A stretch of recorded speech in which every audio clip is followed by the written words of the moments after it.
very, very warm welcome from the Parks Institute. So I'm Claire Lefort, the director of the Parks Institute. I'm really pleased to open this annual Montefiore lecture. And we are, you are all used to Zoom. This lecture is recorded. If you don't want to appear on the recording, just switch off your cameras. We will ask you, of course, to keep your microphones off, and you can use the chat function to ask your questions, or you can raise your hands, your virtual hands at the end. And I will pass on to my colleague, Helen Spurling, who is a member of the Parks Institute, but who is also the research, what's your title? Deputy Head of Research at the School of Humanities. And who will be chairing the lecture tonight. Thank you. Okay, thank you very much, Claire. I'd like to add my welcome to everybody to the annual Montefiore lecture tonight, and thank you very, very much for being here. I'll just say a few words of introduction about the lecture and then introduce our brilliant speaker for the evening. So Claude Montefiore, who was born June 6, 1858 and died July 9, 1938, was a major theologian and founding leader within the movement of liberal Judaism in the UK. He helped to found the Jewish Religious Union in 1902 and served as president of the World Union for Progressive Judaism from 1926 until his death. Montefiore was a noted philanthropist, but also a great scholar. He was a pioneer of interfaith dialogue and produced scholarship in the fields of ancient Jewish history and theology and its relationship with Christianity. He published particularly on the relationship between Judaism and the New Testament, famously writing some of the first Jewish commentaries on the Synoptic Gospels in English. Some of his most notable works include Judaism and St. Paul from 1914, a 2-volume commentary on the Synoptic Gospels in 1927, and rabbinic literature and gospel teachings in 1930. This remarkable theologian and educator was also the president of what was then University College Southampton from 1913 to 1934. The Montefiore Lecture was established in his honour in the 1950s and is the oldest established public lecture in the university calendar. Indeed, it was attending a Montefiore lecture that prompted James Parks to donate his library to Southampton in 1964, and which led to the establishment of the Parks Institute for the study of Jewish and non-Jewish relations. The Parks Institute today is a community of scholars, archivists, librarians, students and fellows, whose expertise and interests span history, modern languages, music, archaeology, literary studies and film. The Hartley Library is home to the wonderful holdings of the Parks Library and Jewish Archive collections, and also books on Judaism and Jewish-Christian relations from Montefiore's collection. So tonight's speaker, Joan Taylor, is Professor of Christian Origins and Second Temple Judaism at King's College London, and has recently been appointed also as Honorary Professor at Australian Catholic University, Melbourne. Joan's approach to the Second Temple period is multidisciplinary. She works in literature, language, history, and archaeology. She has written numerous significant books and articles in her fields of interest, and among her extensive and erudite publications, she is author of The Immerser, John the Baptist within Second Temple Judaism in 1997, Jewish Women Philosophers of First Century Alexandria in 2003, The Essenes, the Scrolls and the Dead Sea in 2012, and with David Hay, a particularly fascinating commentary on Philo of Alexandria's On the Contemplative Life in 2020. We are extremely honoured that Joan is here with us today, and she is going to speak with us about Sectarian Judaism of the Second Temple period, a reappraisal. Thank you very much, Joan. Thank you so much, Helen. And I am now just going to share my screen and hope everything works out. Now just do that. And hopefully everyone will now see my slides. Yeah, we can see. That's great. All right then. Okay, thank you so much, everyone, for tuning in. It's great to see such a throng. And I hope I will give you some food for thought this evening. I will just read out what I have printed out and scribbled all over. I was just saying to Helen and Claire, I printed it out yesterday. My printer doesn't work today, and I have scribbled all over my notes. And so if I trip over, it's because I can't read my writing, but we will continue on as well as possible. Anyway, so Sectarian Judaism of the Second Temple period, a reappraisal. Now let's see if this is going to move forward. If I press, oh, it's not moving forward. That's lovely. It's stuck. Oh, here we go. Second slide. It has become commonplace in scholarship to refer to Judaism in the Second Temple period as sectarian. The assumption is that there were numerous sects, each individually offering their own distinctive way of interpreting law and practice, all competing for adherents. Pharisees, Sadducees, Essenes, Zealots, Herodians, Sectarian, Nazareans, Qumran Covenanters, Baptist followers, Thudas followers, and so on. As Saul Lieberman wrote, even in 1952, Jewish Palestine of the first century swarmed with different sects.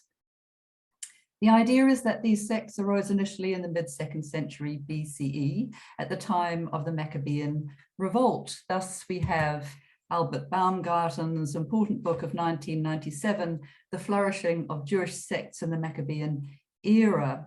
Within his analysis, Baumgarten compared the sects of ancient Judaism with certain Protestant sects of Reformation England. Following his lead in 2007, E.L. Regev has explored how the Qumran sect can, in particular, be compared to a range of Puritan Protestant sects in Europe that sought a particular kind of introversion, a separation from an evil world. In the same year, 2007, David Shallcraft edited a volume entitled Sectarianism in Early Judaism, Sociological Advances, with contributions from Baumgarten, Regev, and an extensive section written by himself on sociological terms and their application to ancient Jewish groups, particularly focusing on Max Weber. However, in 2008, Sasha Stern, professor of rabbinic Judaism at UCL, ran a conference which, among other things, aimed to question whether the terminology of sects was really entirely appropriate. I participated in this conference and was struck by how important this question was, but also how most of us who presented papers were not really prepared for it. Thus, we skirted around the issue rather than tackled it head on. We were asked each to address a different group and consider whether they might be classified as sects to some degree. But overall, I suspect that we did not do justice to the issues that were posed. The papers were collected together in a volume entitled Sects and Sectarianism in Jewish History, edited by Sasha Stern and published by Brill in 2011, with the back blurb stating, several Jewish groups from antiquity until today have been traditionally identified as sects or as sectarian, most famously the Qumran community and the Karaites. This volume questions the appropriateness of this interpretation of social and religious movements in Jewish history. In fact, several contributors, including L. Baumgarten and David Shallcraft, largely affirmed that appropriateness, even with some qualifications, leading to a fairly mixed presentation. The skeptical note was sounded largely by Sasha Stern himself and by Paul-François Tremlett, who broadly questioned whether any sociological classification of sects was useful for understanding Jewish groups when it was born out of a particular set of Christian social circumstances that simply could not be applied willy-nilly to different cultural and historical scenarios. As Sasha Stern wrote in his introduction, the study of sects and sectarianism in Jewish history raises a range of unanswered questions about the methodological value of standard but poorly defined concepts and terms. If it becomes essential to explain each time they are used what exactly is meant by sect and sectarianism, and if the resulting definitions are likely to vary considerably, these concepts may lose their value as universal sociological and historical categories. I think it is safe to say that these questions posed by Stern simply have not received the attention they deserve. The key question is, how accurate is the term sect for all the groups in questions, the swarm of sects? Are we actually lumping together groups that should be defined much more carefully? I think we can all agree that Judaism in the Second Temple period is characterized by variety of thought and praxis, but was there a widespread phenomenon of sectarianism as such? There have been rumblings of discontent about the notion for some time. The question of terminology was already bothering Ed Sanders in his influential book, Judaism, Practice and Belief in 1992. For Sanders, the idea of a sect was separationist. He says, a sect considers itself to be the only true Israel and all other Jews to be apostates. Given this, Sanders saw this mentality only among what he called the Qumranians, whom he saw not as the Essenes as a whole, but as an Essene offshoot. And even then, he did not find a sect indicated in the Damascus document. The Pharisees, Sadducees, and Essenes for Sanders were parties, not sects. In 2006, Magen Broshi against Baumgarten similarly resisted defining Sadducees, Pharisees, Baptist followers, or Christians as sects, and admitted this designation only more narrowly for the Essenes. Martin Goodman, in his contribution to Stern's volume, published also in the Journal of Jewish Studies, pointedly avoided the term sects, but rather referred to groups. For myself, I visited the question of whether to define the Essenes as a sect in my book, The Essenes, the Scrolls, and the Dead Sea, published in 2012, and decided to avoid such a designation. I traced the scholarly history of defining the Essenes as isolationist and marginal against a Pharisaic rabbinic mainstream. And I contextualized the group as actually a kind of legal school within ancient Judea. 10 years on, there is, of course, much more I have thought about, and I welcome the opportunity to explore some of the issues a little further. So what do we do now in accordance with what is considered good practice, what Sacha Stern, I'm sure, would define as necessary? Let's look at what a sect is. In terms of what Stern identified as the question concerning the methodological value of standard but poorly defined concepts and terms, it is certainly the case that we cannot consider whether any group was a sect unless we know what a sect actually is. So we begin with these sociological definitions. The original definition is usually traced to Max Weber, who considered a sect to be separated from the mainstream religious institution that he called a church. This model of the church-sect differentiation was also followed by Ernst Troeltsch, who saw a sect as a kind of protest group against features of the dominant church. There is an element of choice involved. One is born into a church, but one could choose to join a sect. One then has a model of the central and the marginal, the parent and the child, the inclusive and the exclusive, the powerful and the non-powerful. A sect has gatekeepers and entrance procedures. There is organization and there is fellowship.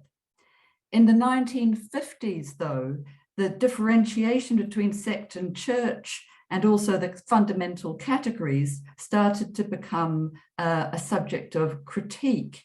And various sociologists tried to refine the model, beginning with Benton Johnson in the 1950s, who identified also denomination and cult as important in terms of categories. Rodney Stark and Bainbridge in 1979 refined the identification that sects were characterized by tension or resistance to the wider socio-cultural environment.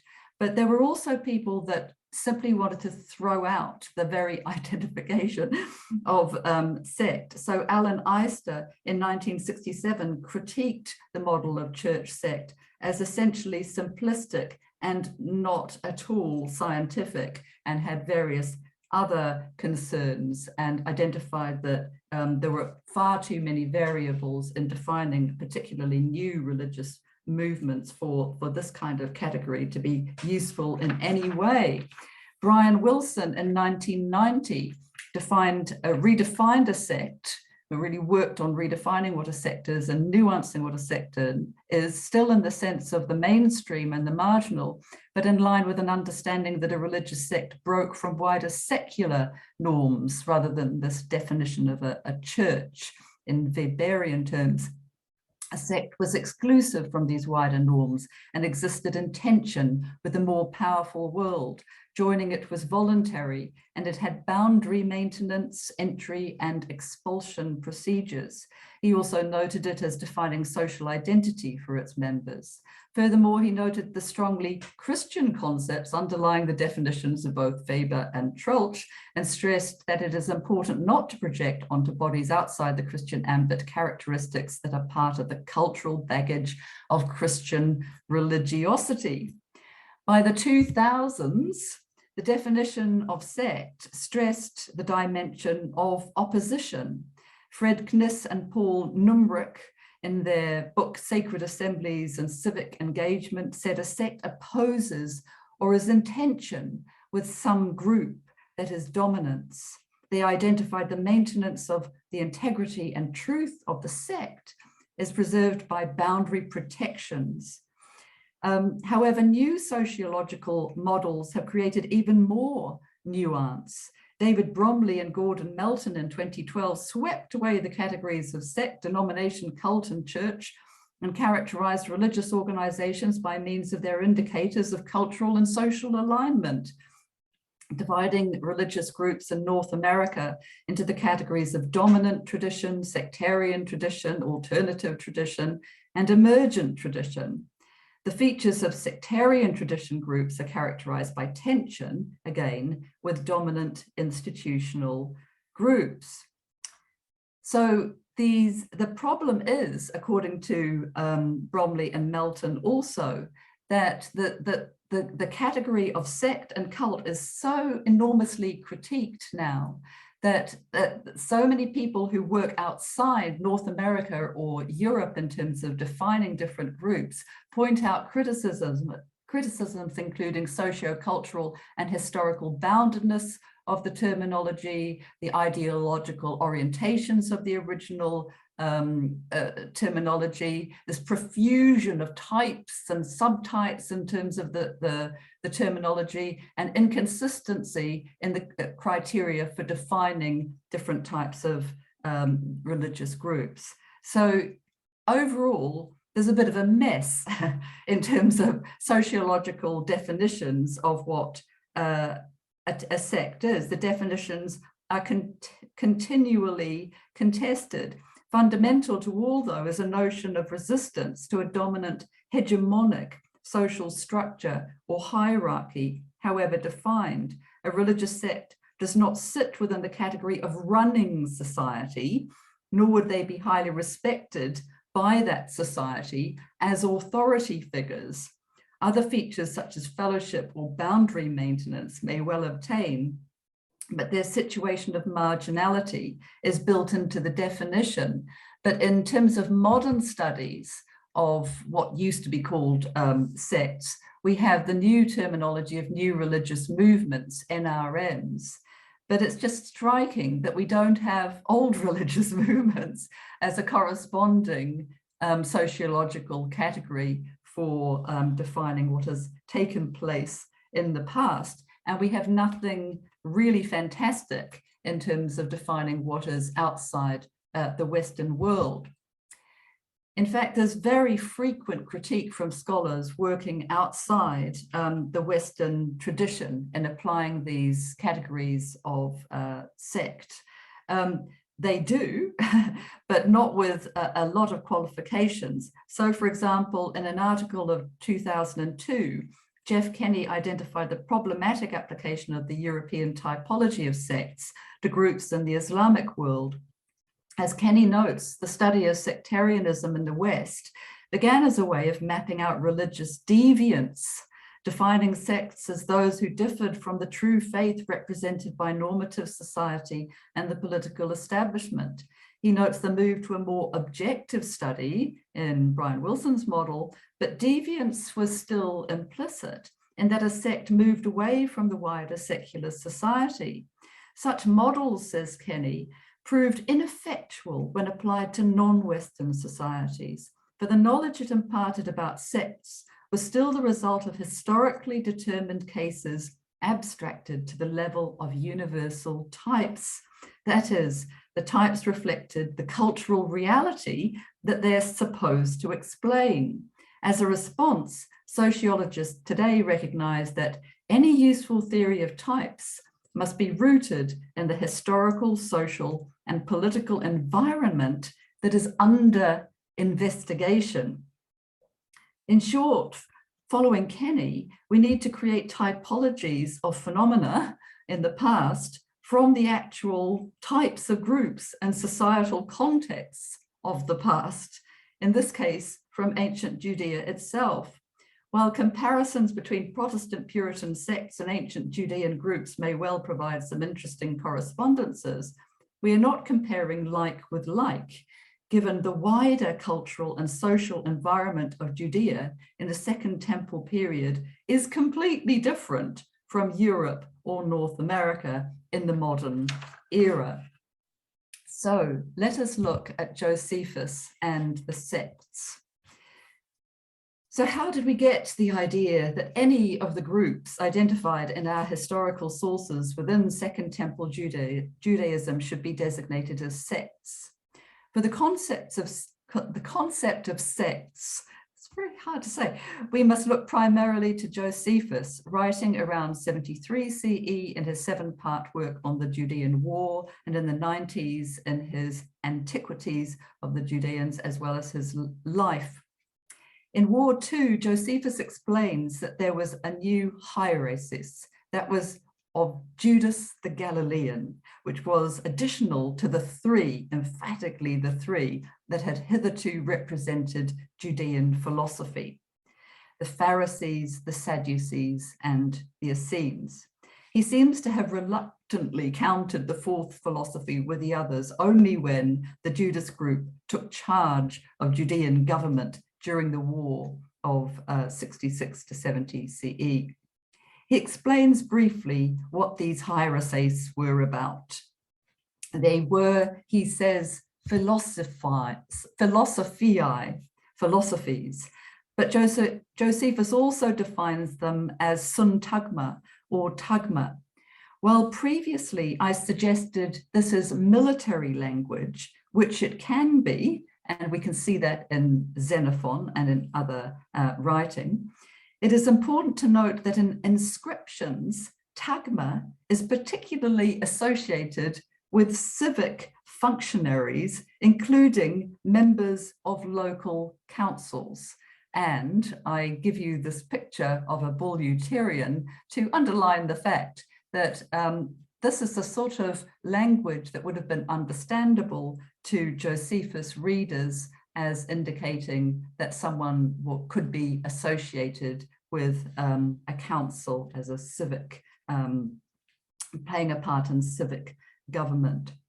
The Greek term hierarchies is very commonly translated as sects. Thus, in translation, it looks at first sight that Josephus is plainly giving us a definition that the Pharisees, Sadducees, and Essenes were exactly that, and we should then happily use modern sociological categories to understand them. However, as I explored in the volume Sects and Sectarianism for Sasha Stern's volume, translating hierarchis as sect is actually derived from Christian translation, Christian usage in the derived from usage in the Christian Bible from the Acts of the Apostles.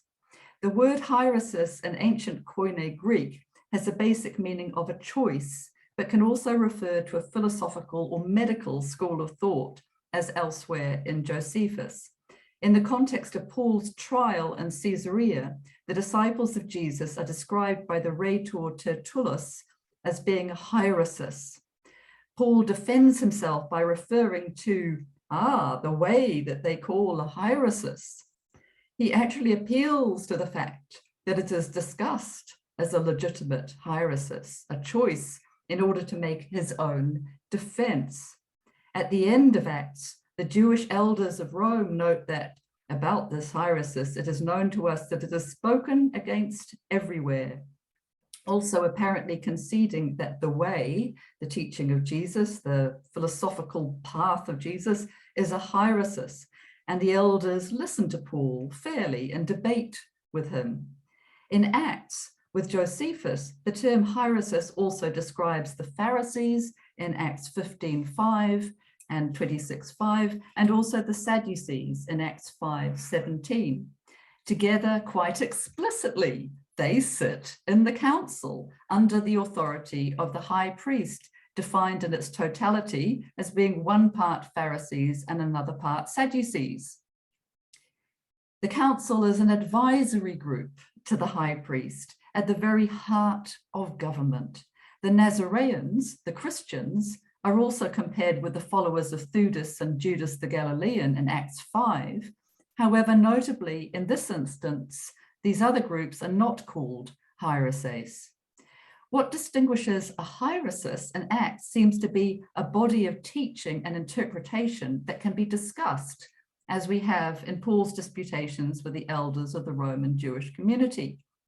While Josephus only counted such hiereses as truly so if they actually had governmental power, hence his insistence on 3 only, and inclusion of the 4th philosophy only in the revolt, the Christians never obtained such power and therefore never became a 5th philosophy in Josephus' terms.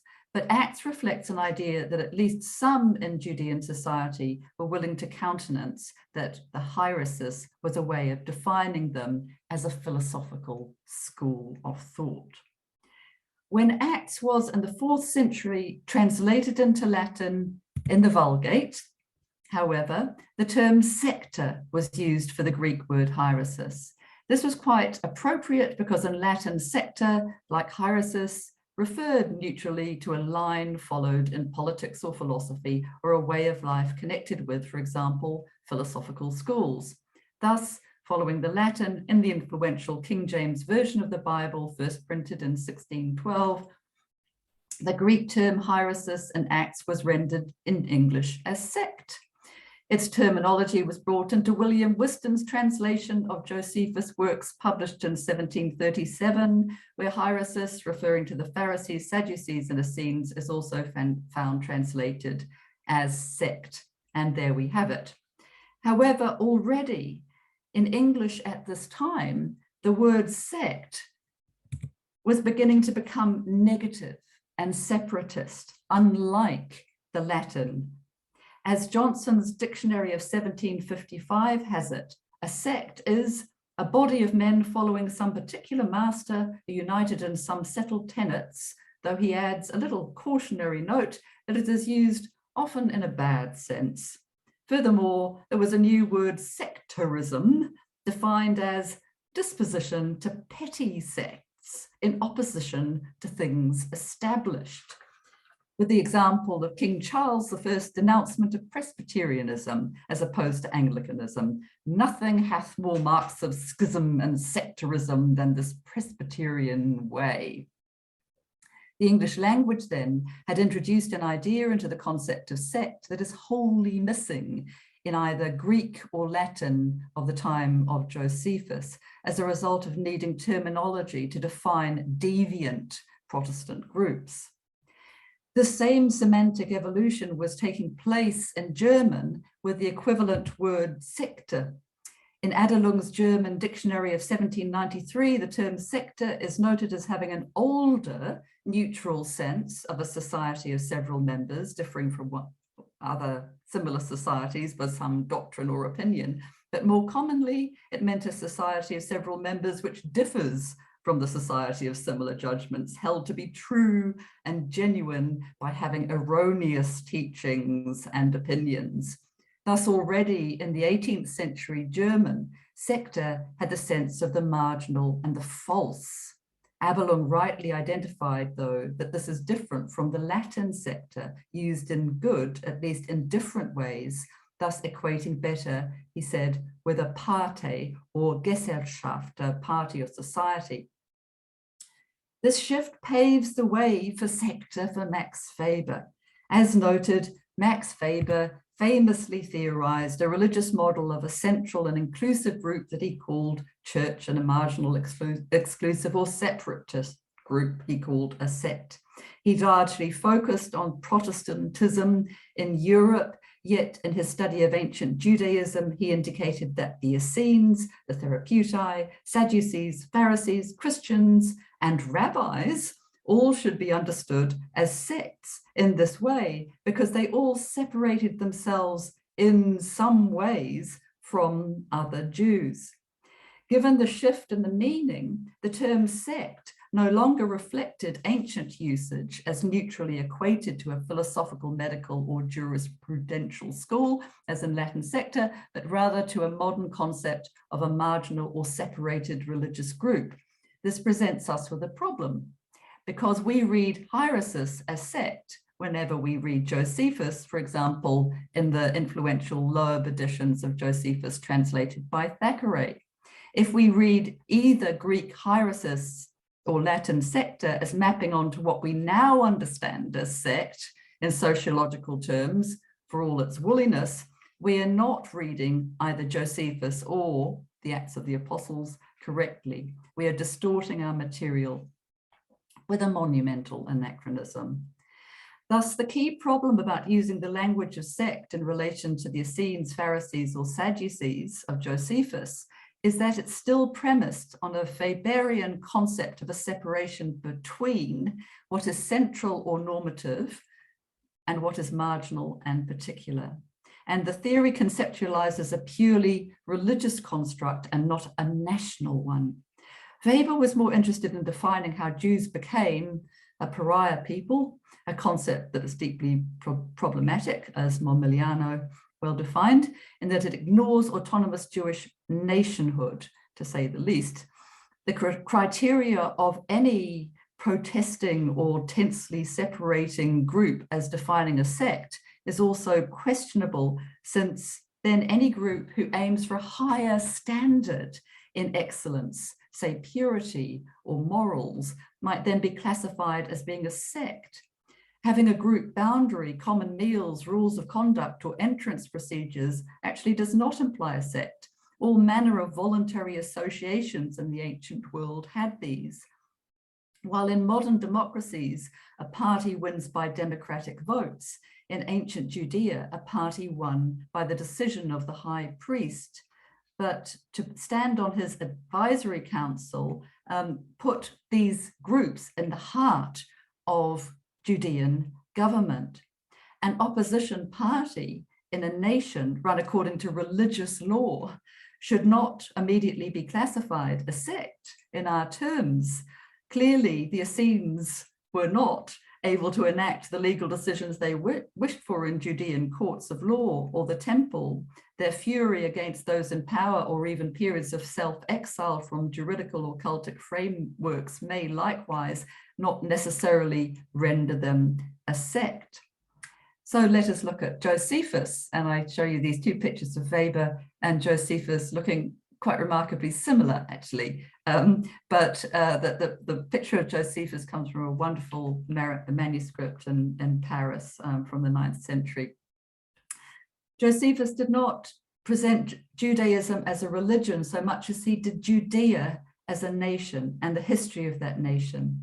In the context of these groups, these groups are central, given that religious law was the law of the land, though he notes the supremacy of the Pharisees in influence. One can thus define Josephus' three philosophies or hierarchies as all legal schools or parties, sector in Latin, that in some ways operated as we would understand political parties to operate, as Sanders understood it also, though not competing for governance as such, which was in the hands of the high priest, but influencing the advisory council and likely courts. Given their centrality, it was appropriate for Josephus' education as a high-born priest that he be instructed in training and exercises in all three groups, as we have in Life 10 to 12. Given that he might obtain public office, the Essenes themselves are ones who might attain such public office, as Josephus explicitly states in War 2, 140. As such, given that the modern sociological understandings of sect tend to separate out a sect from mainstream society, placing the sect in a position of deviance or protest, and often in a position of powerlessness, the Sadducees, Pharisees, and Essenes simply cannot conform to this category. In fact, in Albert Baumgarten's recent examination of the Jewish sects in Josephus and the wily Blackwell companion to Josephus, he takes good account of the critiques of the terminology. That is an important recognition that we must define the groups in line with what Josephus' own definition of heresis or philosophies are.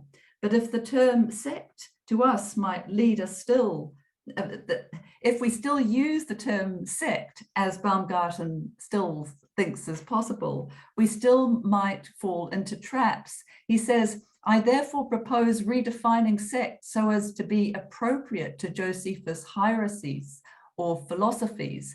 One can thus take advantage of his insights and of his keen social vision without falling into the trap of an overly modern analysis inappropriate to the ancient world.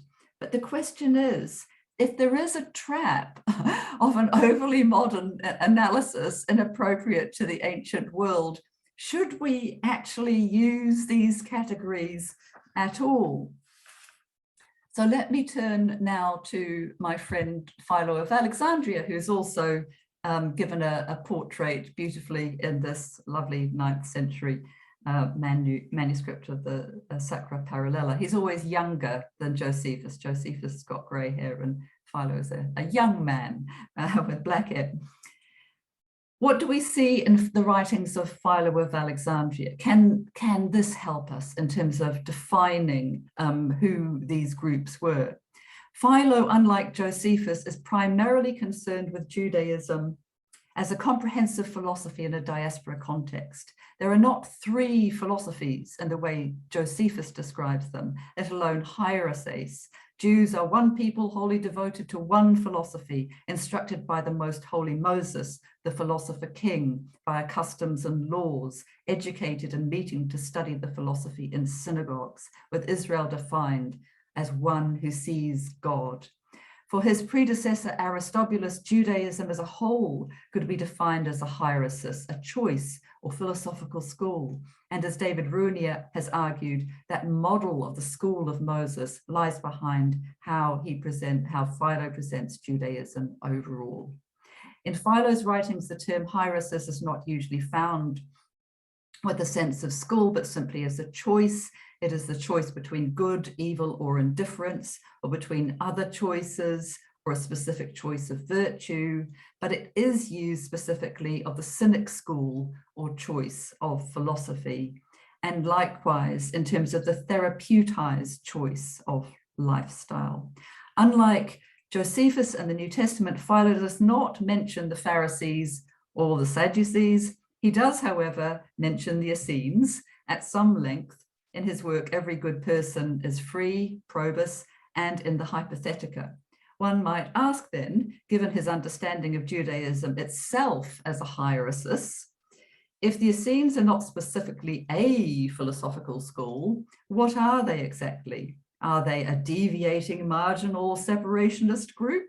Or are they, as with Josephus' hiereses, actually at the heart of public life? Initially, it seems that the Essenes of Probus appear to be presented as a voluntary association. This type of society was known This type of society was known widely in the Greco-Roman world, with meetings often involving a shared meal, whether philosophical, cultic, or business related. They might be defined as a theasos, a religious guild.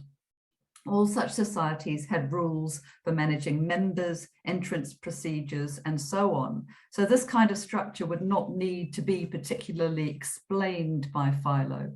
In the Hypothetica, he presents the Essenes as such, with special koinonia and humanity love as a group of older men who join together to follow a particular philosophical lifestyle involving communal sharing, work, and care. They clearly have goods to share, and their lifestyle positioned them as a voluntary associating, operating within the social elite.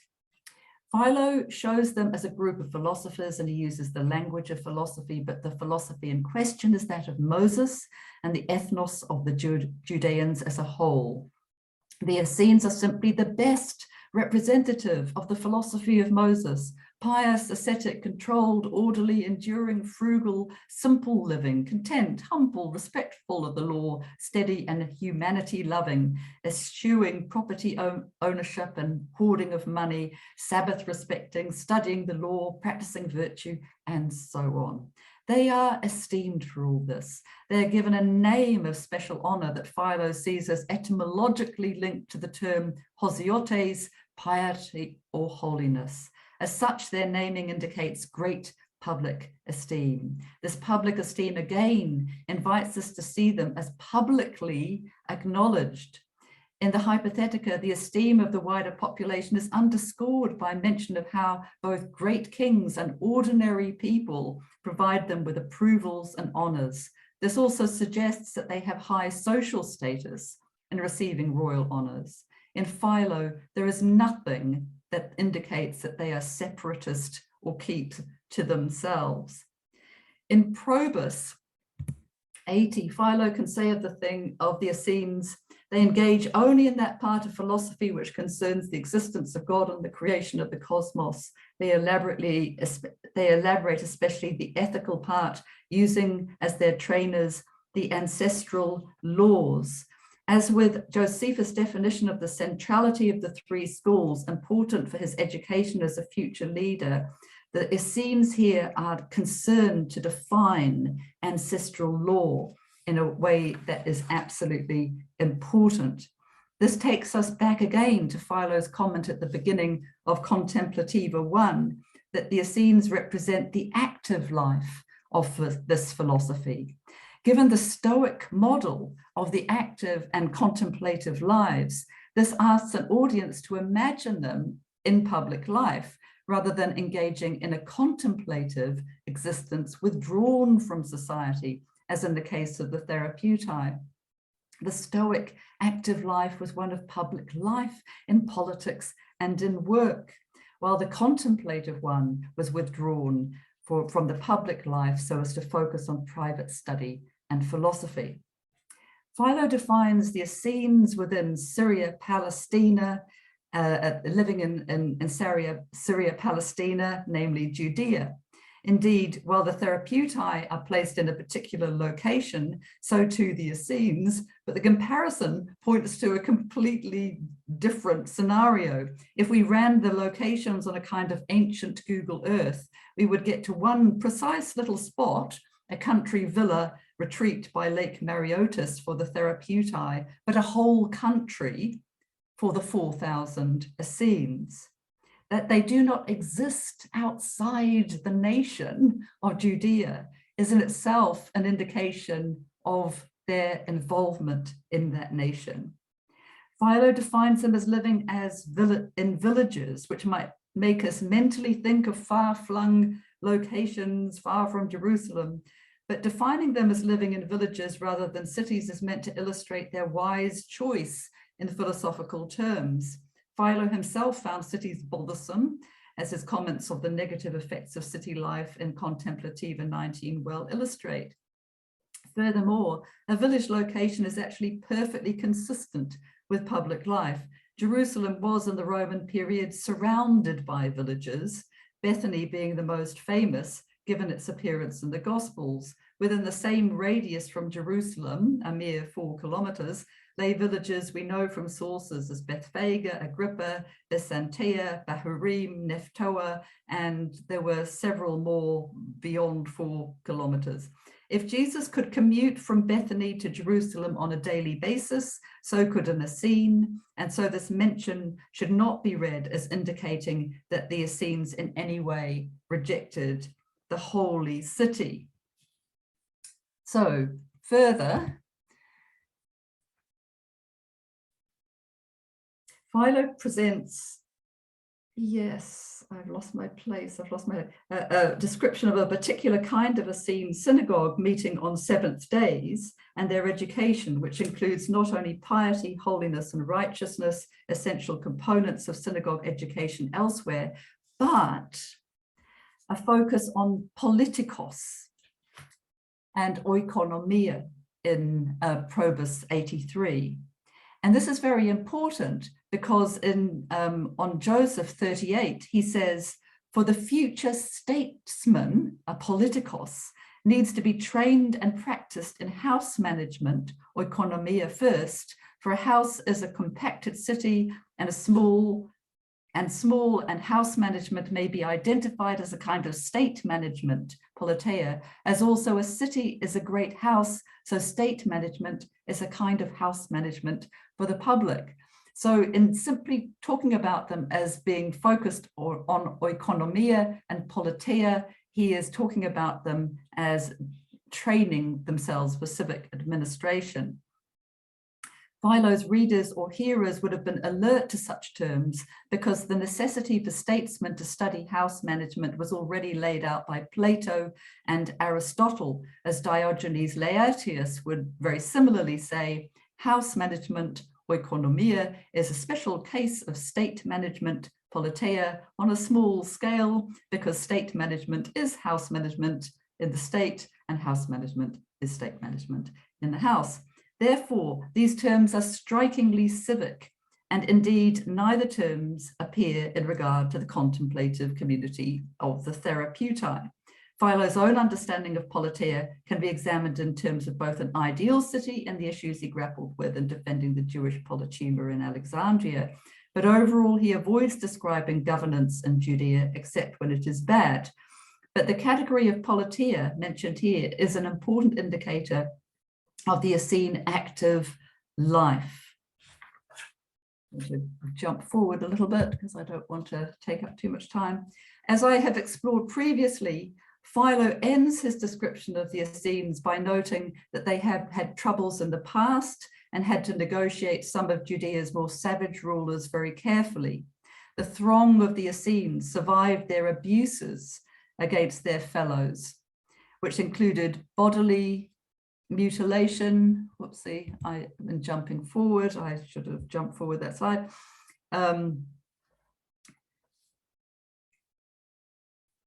Bodily mutilation and all sorts of nasty things happened to people under the rule of these savage rulers. In this again, we have a conceptual background of nationhood, of Judea and rulers of the nation who were opposed by the Essenes and who opposed them back. The Essenes operate within this national context and are significant enough to be of concern to rulers. Philo describes horrific incidents and traumatic memories resulting from abuses by Hasmonean rulers. The Essenes managed to survive this and remain autonomous, self-governing or independent of outside rule in terms of law, though how they gained this autonomy is not stated. Here, though, we have a clear signal that they were in the business of defining law and could define this law both for themselves and for others if given the chance. So in conclusion, if we focus then on the 3 key heresies defined by Josephus and the New Testament, with help also from Philo, we do not find them represented in a way that could conform to a definition of a sect by sociologists. This is because they are involved or potentially involved in the Synedrion, the advisory council of the high priest in Jerusalem, largely, if not exclusively, a priestly body administering the practice of religious law in the nation of Judea, which was the law of the land. They are therefore central, potentially powerful, judicial, and representative of the mainstream. They are likely to be polemical with one another. If we think about what a political party would be like, they could lose favor and be parties in exile, but that does not make them sects. They are likely to require entrance procedures. They are likely to guard their boundaries in line with their ideology, like a political party would. They are also, as an elite, also likely to be disdainful of non-elites, as is typical of elites in many societies. And therefore, we might analyze them for class factors rather than sectarian factors. Time does not allow further ruminations on other groups, and I do not mean to suggest that no groups at all could ever be classified as sects in any terms in ancient Judea. However, that we have overall a sectarian system in Second Temple Judaism is something we may well wish to question. Thank you very much for listening. I will now stop the share. Thank you so much, Joan. This is absolutely fascinating and incredibly rigorous lecture that you have shared with us this evening. I'm sure we're going to have lots and lots of questions, but I just think it's a sort of perfect lesson, really, in how to think about terminology that we use and the significance and implications of that. So thank you very, very much. I'll open the floor to questions.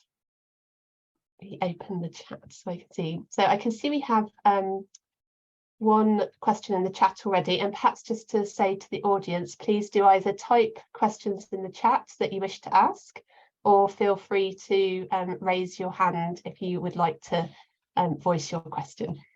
But we have a question in the chat already, which is from Paul Hocking.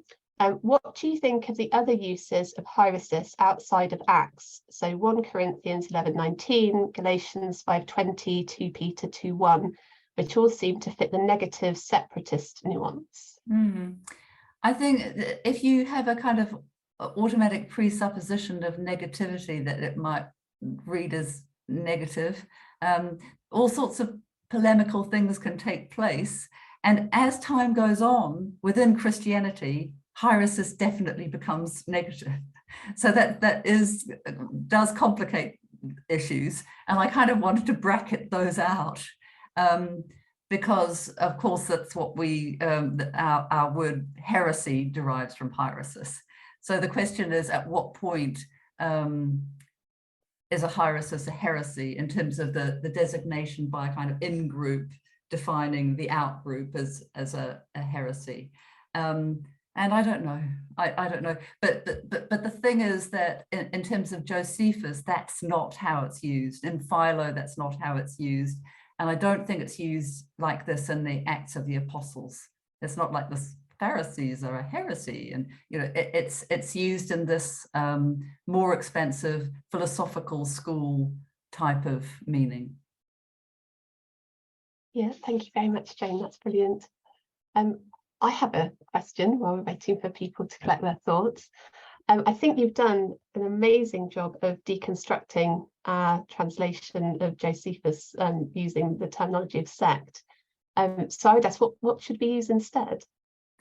Probably school. I think that's the least problematic term. If you put an adjective in front of it, like I would talk about a legal school because they're focused on law and interpreting the law, that we might argue about that. But that sense that philosophers are thinking, judicial experts are thinking about the law and trying to interpret it, and forming a school in terms of a particular type of interpretation that they then want to promote in terms of actual behaviors.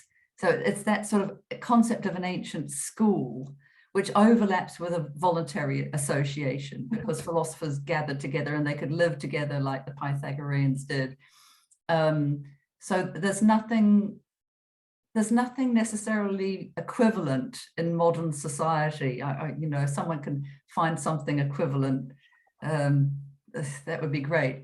But it would have to be a modern society in which there was religious law. So if you look at contemporary societies like Iran or other places where there is Sharia law in practice, maybe that's something that could be helpful to explain the religious law and how it worked in ancient Judaism, but probably not Protestant Europe, or anywhere where we've got a separation between religion and state. Yeah, thank you. I shall use school from now on. Sarah. Hi, Joan. Thanks for a wonderful lecture and thought-provoking as always. So many questions we could ask. I was wondering, maybe this is a bit basic, but to what extent might it be the case that the identification of Essenes as sectarian comes about with the identification of the Essenes with the authors of the Dead Sea Scrolls, where you do have quite clear sectarian language, at least in some of the scrolls? Oh, don't get me started on that. The trouble is that concepts become circular. Because the Essenes, as I explored in my book, the Essenes, the Scrolls and the Dead Sea, the Essenes had got absolutely identified as this marginal, separatist, isolationist, mystical group long before the Dead Sea Scrolls were discovered. You know, the idea that they were completely different from surrounding society, which was characterized in very anti-Semitic terms as legalistic and Pharisaic, but the Essenes, they weren't so legalistic, so they must be completely separate little sect, and maybe even some association with Christians. And you can see this in Shura, and it's all of this writing about the Essenes. So then the writings of the Dead Sea Scrolls are read, and people go, oh, they look as if they might be Essene. And then we get the interpretation of the Dead Sea Scrolls in line with a pre-existing notion that we're dealing with a separate little sect that is out of step with mainstream Judaism, and everything then fits into that rubric.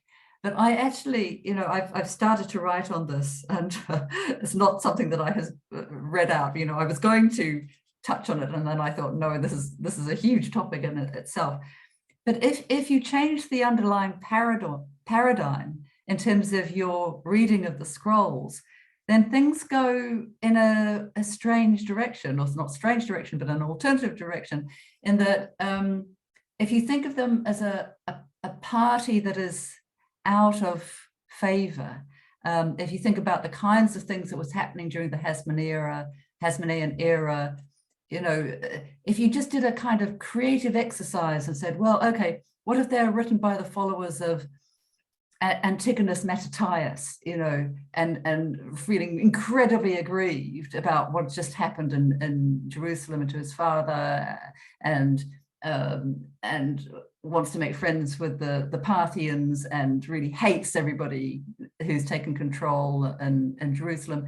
I'm not saying that that's how to read the Dead Sea Scrolls, but just as a sort of exercise, then that also creates a reason for some of the language that is used, quite vitriolic language about those who are currently in charge in Jerusalem. But they're at a high stratum. They're not.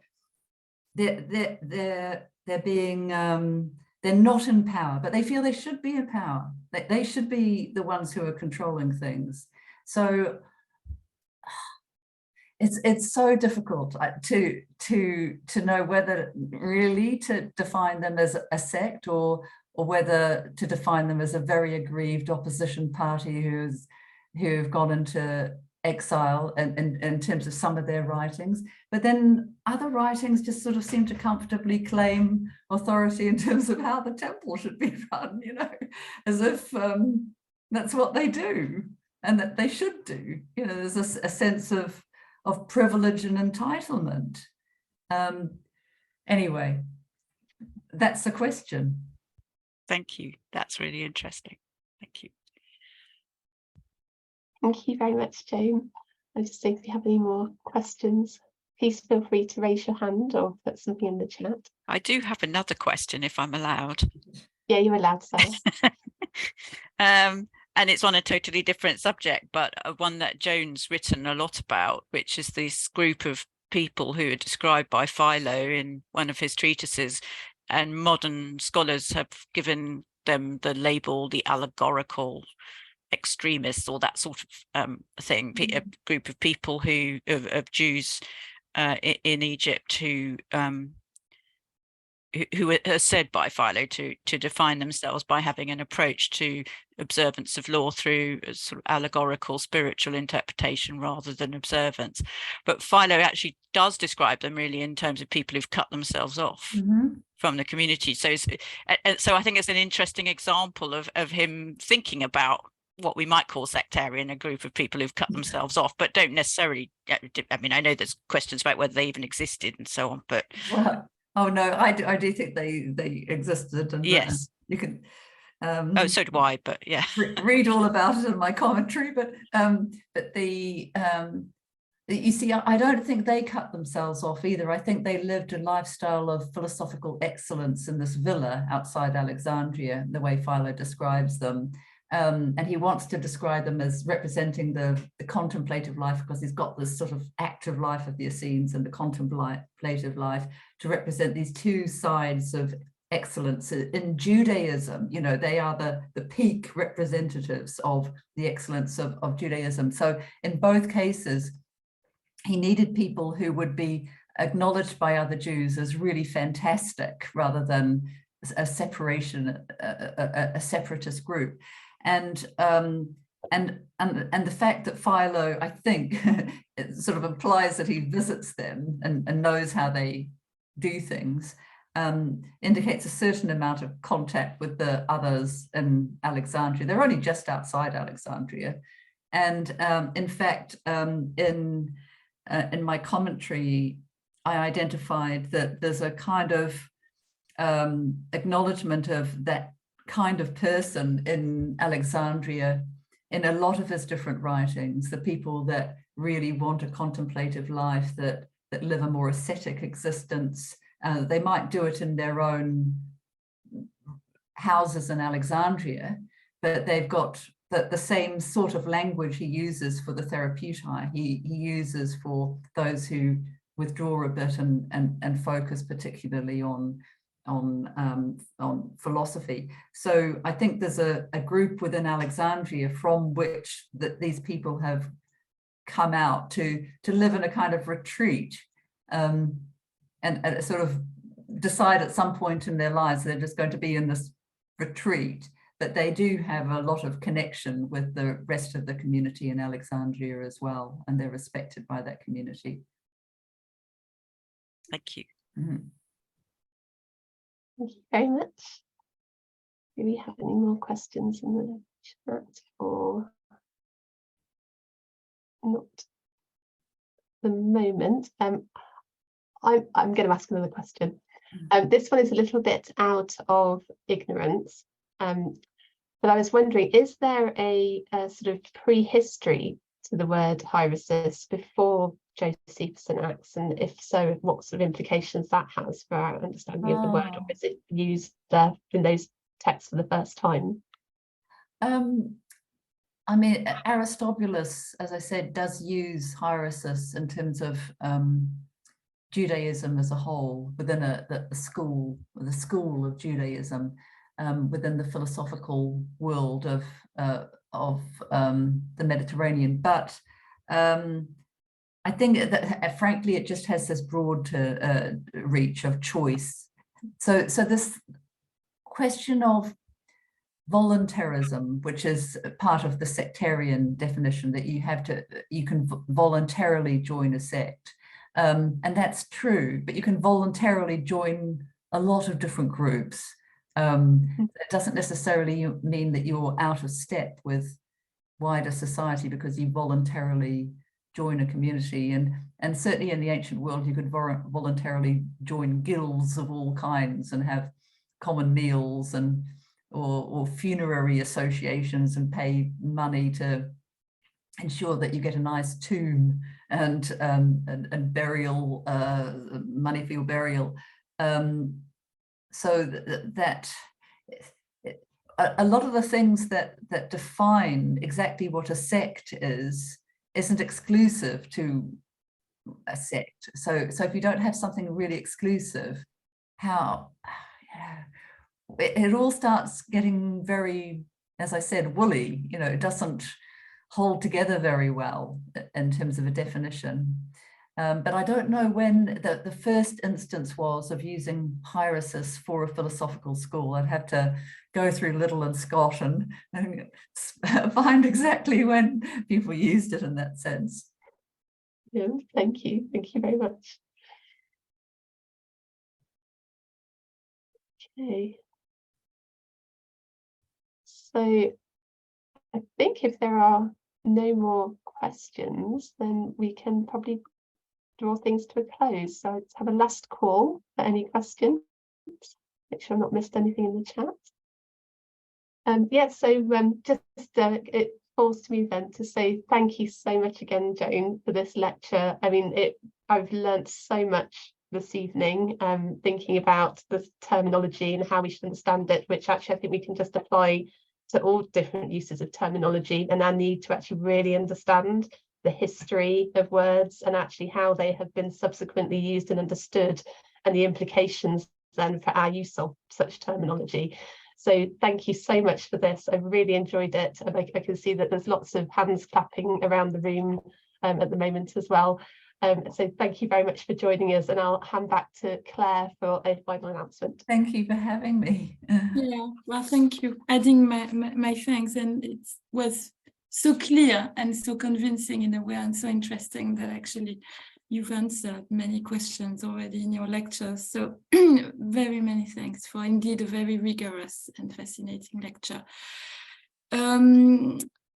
The next Parks event will bring us after the Easter break. So in April, we will have our annual Parks lecture, which was cancelled last year. So we are very pleased to welcome Howard Jacobson, major Jewish writer in Britain. So please come. You can come in person on campus or join online. And then we will have a last research seminar in May about dancing on the 6th of May, I think.